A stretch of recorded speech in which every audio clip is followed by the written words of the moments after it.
Selamat bertemu kembali dengan channel Kebun Budaya Kalijaga.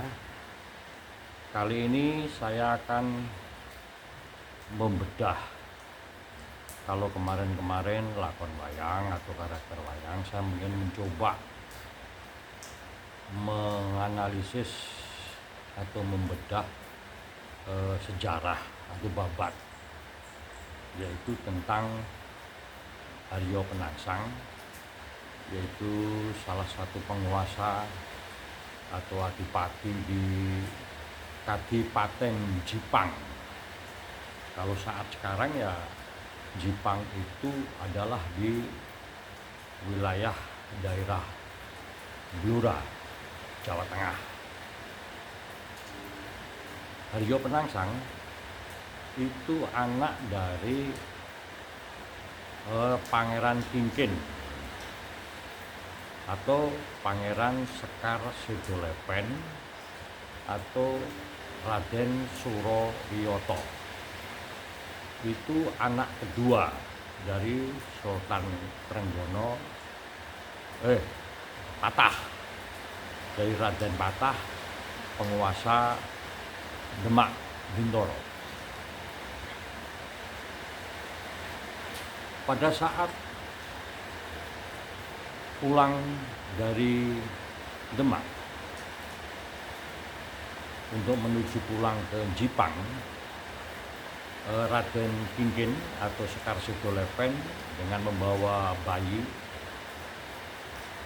Di tengah perjalanan, karena itu sudah waktu untuk sholat ibadah asar, karena akan tidak ngandak waktunya, sehingga di tepi sungai dia melakukan ibadah sembahyang sholat. Tapi tak nyana tak disangka, ketika dia menjalankan ibadah, tiba-tiba ada seseorang yang tertutup wajahnya pakai cadar, itu menusukkan sebilah keris atau pusaka ke tubuh Sekar Sedolepen. Akhirnya Raden Kingkin atau Surowiyoto ini terjerambab di tanah, dan dia langsung menengok kepada orang yang menusukkan keris tadi. Karena wajahnya ini tertutup oleh topeng atau kain, sehingga dia tidak mengenali wajahnya dan hanya berkata, "Kau manusia yang tidak tahu diri, orang yang baru sembahyang, kamu tusuk dengan sebilah kerismu, maka butalah kamu." Kemudian orang tersebut yang memakai cadar tadi pergi meninggalkan Sekar Sedolepen yang kesakitan. Karena kehabisan darah, Sekar Sedolepen ini akhirnya meninggal. Sepeninggal Sekar Sedolepen, datanglah Sunan Kudus. Dalam perjalanan juga mau pulang ke Kudus. Dia menemukan bayi di pinggir sungai atau temangsang di pepohonan pinggir sungai. Dan alangkah terkejutnya ketika dia mendapatkan bahwa yang meninggal ini atau yang mati dibunuh orang ini adalah Sekar Sedolepen atau Raden Surowiyoto. Nah, kemudian dia meminta kepada para santrinya untuk ngeruki jenazah, dan bayi yang tadi anak dari Surowiyoto dibawa oleh Sunan Kudus. Kemudian diberi nama Haryo Penangsang. Sejak kecil dia dirawat oleh Sunan Kudus di Panti Kudus. Nah, setelah beberapa hari kemudian akhirnya tersibak peristiwa itu bahwa yang membunuh Raden Kingkin atau Surowiyoto tadi adalah anak Trenggono. Trenggono ini adalah Raden Trenggono ini adalah adik dari Surowiyoto, dan Mukmin ini adalah anak dari Raden Trenggono atau Sunan Prawoto ketika masa tuanya. Nah, sehingga remaja Arya Penangsang di Kudus ini mulai dewasa dan diberitahu oleh Sunan Kudus hal kematian orang tuanya, dia merasa dendam dan membalaskan kematian orang tuanya. Nah, dalam perjalanan mencoba berbagai cara untuk membunuh Mukmin tidak bisa berhasil, sehingga ketika terjadi suksesi di Keraton Demak,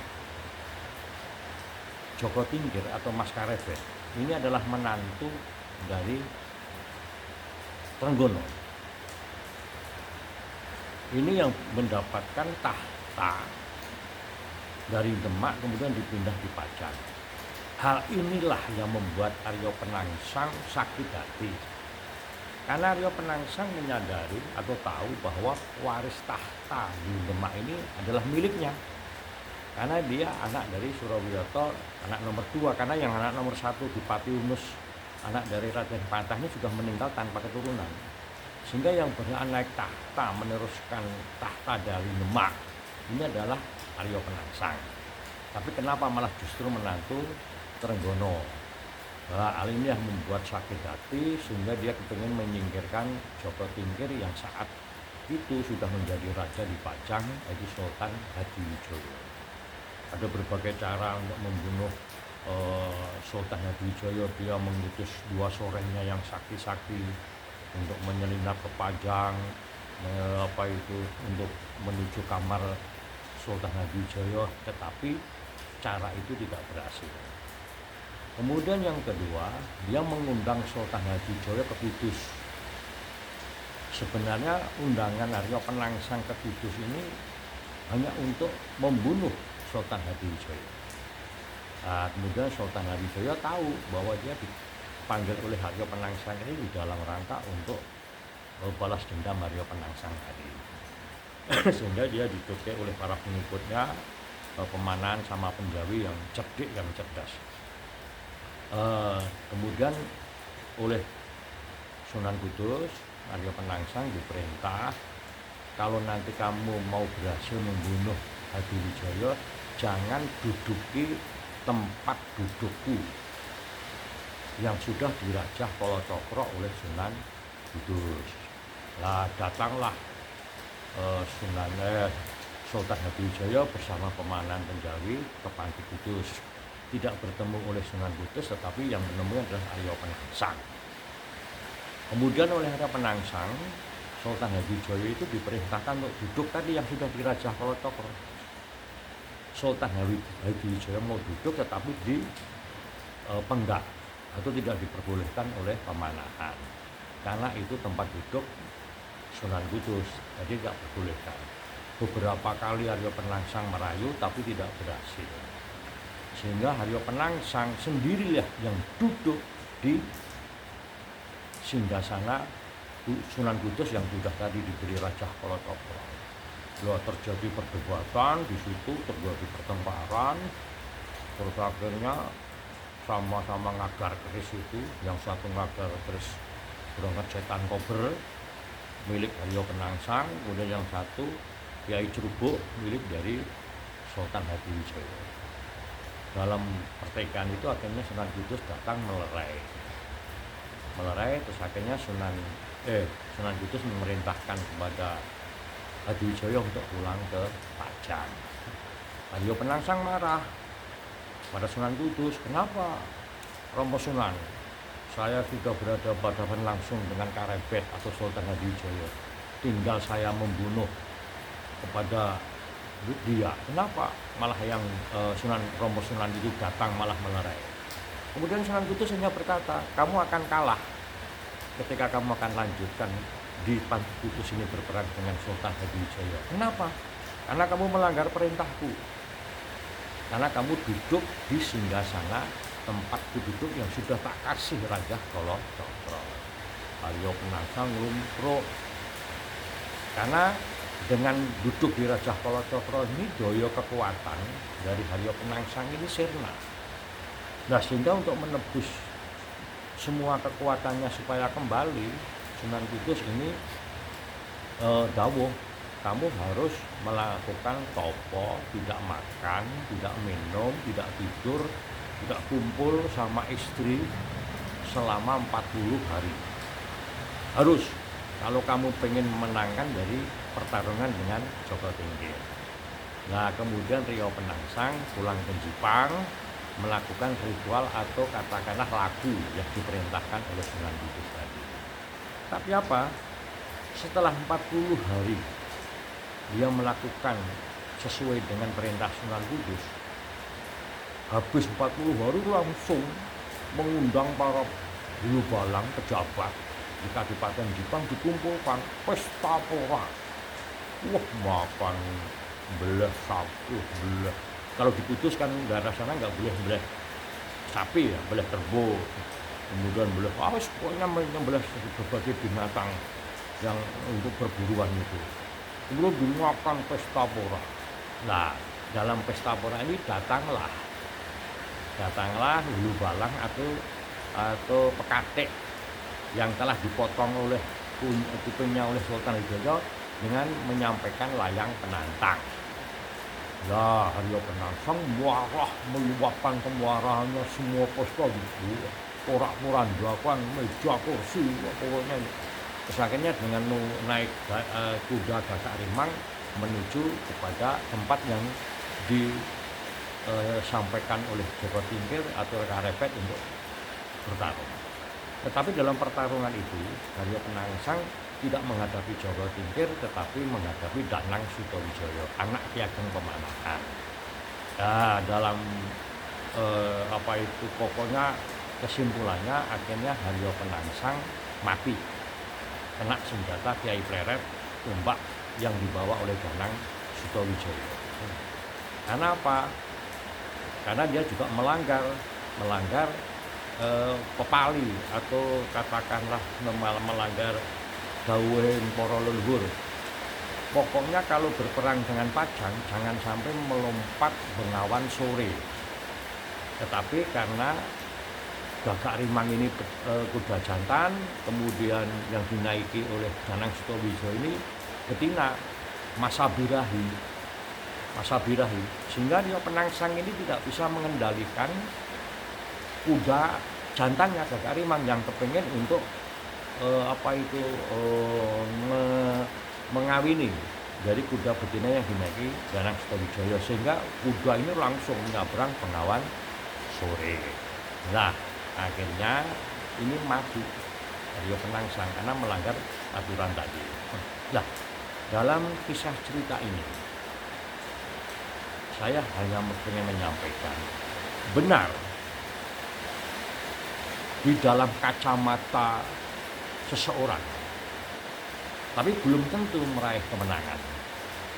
Haryo Penangsang benar, karena dia memang satu-satunya yang harus berhak mewarisi tahta Demak. Karena dia anak dari Surawiyoto, anak yang berhak untuk menduduki tahta Demak. Nah, tetapi dia untuk meraih haknya tidak berhasil atau kalah. Kenapa? Ini yang harus kita kaji. Ternyata benar itu belum tentu meraih kemenangan. Benar belum tentu meraih kemenangan. Ini karena dia kepinginnya meraih tahta Demak ini dengan cara-cara laku yang salah. Cara-cara laku yang salah, pertama dia mengutus pejabatnya untuk membunuh Haryo Penangsang dengan cara licik, yaitu mengendap-endap atau mencuri atau katakanlah masuk ke kamarnya Hadiwijaya dengan cara yang tidak baik, atau laku mencuri atau pengen merampas nyawa tetapi tidak melakukan dengan tindakan yang baik. Kemudian yang kedua, Haryo Penangsang tidak mituhu dawuh guru. Sunan Kudus ini gurunya, kalau sudah perintah apapun, kalau kepingin menjadi murid yang baik, menjadi murid yang berhasil. Ini harus mituhu dawuh guru, apapun yang dia katakan guru. Karena guru ini tidak pernah bohong terhadap muridnya. Guru yang baik loh ya, guru yang baik. Guru yang baik tidak akan bohong terhadap muridnya. Ini berarti tidak mituhu dawuh guru. Kemudian yang ketiga, setelah dia melakukan puasa, tirakat, prihatin, setelah selesai dia apa itu pesta, pura-pura seakan-akan ini balas dendam kahanan yang selama 40 hari ditempa, tidak makan, tidak minum, tidak tidur, tidak kumpul dengan istri. Ini seakan-akan terus balas dendam.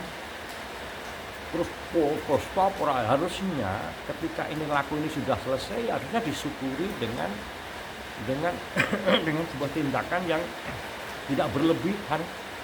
Kemudian makan soal apa, semua makanan dikumpulkan, daging semua dikumpulkan, makan yang sangat luar biasa. Nah, ini adalah sifat yang tidak baik. Ketika kita sudah melakukan hal yang baik, puasa tirakat, ya jangan ditutup dengan hal-hal yang tidak etika, norma yang tidak baik. Kemudian yang keempat, dia melanggar pepali. Kalau sudah ada pepali atau dawuh dari para leluhur atau katakanlah itu pamali, itu jangan dilanggar.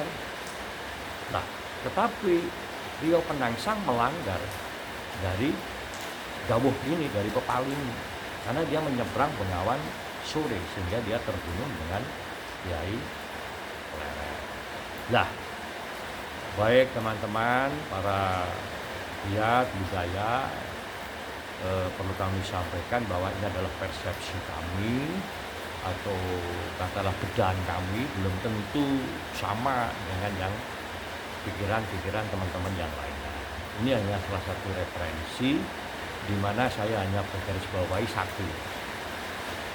Kekuasaan, perebutan kekuasaan sejak dulu sampai sekarang itu tidak pandang bulu. Entah itu saudara, entah itu sanak kadang, entah itu teman, entah itu sahabat atau lainnya. Ketika sudah pada puncak kepentingan kekuasaan, dia akan tega. Akan tega semuanya. Seperti halnya dengan Raden Mukmin tadi, membunuh waknya sendiri. Demi kekuasaan melanggengkan biar nanti tahta Demak jatuh pada Trenggono. Kemudian yang kedua, Joko Tingkir, Mas Karebet, sama Aryo Penangsang ini kan seperguruan, sahabat, juga ada saudara, karena Joko Tingkir ini menantu dari Sultan Trenggono. Tetapi toh kenyataannya perebutan kekuasaan ini terjadi pada mereka. Hati-hati makanya dengan sebuah kekuasaan, dan ini sudah sampai sekarang pun kalau perebutan kekuasaan, baik itu pilkada, baik itu pilgub, baik itu pilpres, lalu nggak ada yang namanya kawan sejati, sahabat sejati. Namanya adanya ya kepentingan. Kalau kepentingan saya begini, kemudian sahabat saya tidak cocok, ya udah libas. Nah, makanya hati-hati dengan sebuah kekuasaan, jangan sampai ini mendoktrin atau katakanlah membuat kita, kehidupan kita tidak baik atau tidak tentram. Kemudian yang kedua, melanggar atau tidak kalau kita kepingin kepada orang lain ya harus janjon, jangan dengan cara licik. Atau seperti tadi Haryo Penangsang mengutus bulu balangnya atau soreng-sorengnya membunuh Karebet atau Joko Tingkir ini dengan cara yang tidak terpuji.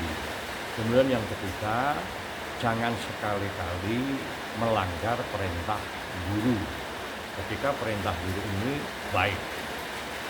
Kemudian yang ketiga adalah jangan di dunia ini ketika kita sudah melakukan sesuatu laku, baik itu puasa, tirakat, prihatin atau apa, jangan kemudian kita bereforia terlalu berlebihan karena keberhasilan kita laku, terus akhirnya kita bereforia, wah semacam kayak tadi saya katakan balas dendam. Nah, sehingga ini akan menghamburkan atau menghilangkan nilai-nilai laku tersebut. Kemudian yang keempat, melanggar pepali atau melanggar dawuh-dawuh dari para leluhur yang harus pantangan lah, jangan melanggar pantangan yang sudah didawuhkan oleh para leluhur kita. Umpamanya banyak kan pantangan-pantangan itu, pantangan-pantangan itu banyak sekali, seperti contoh di Radio Penangsang tadi. Kemudian yang keempat yaitu bahwa Gagak Rimang menyeberang ke Bengawan Sore untuk ke kuda betinanya Danang ini kan sebenarnya bahwa ini sebuah sanepan.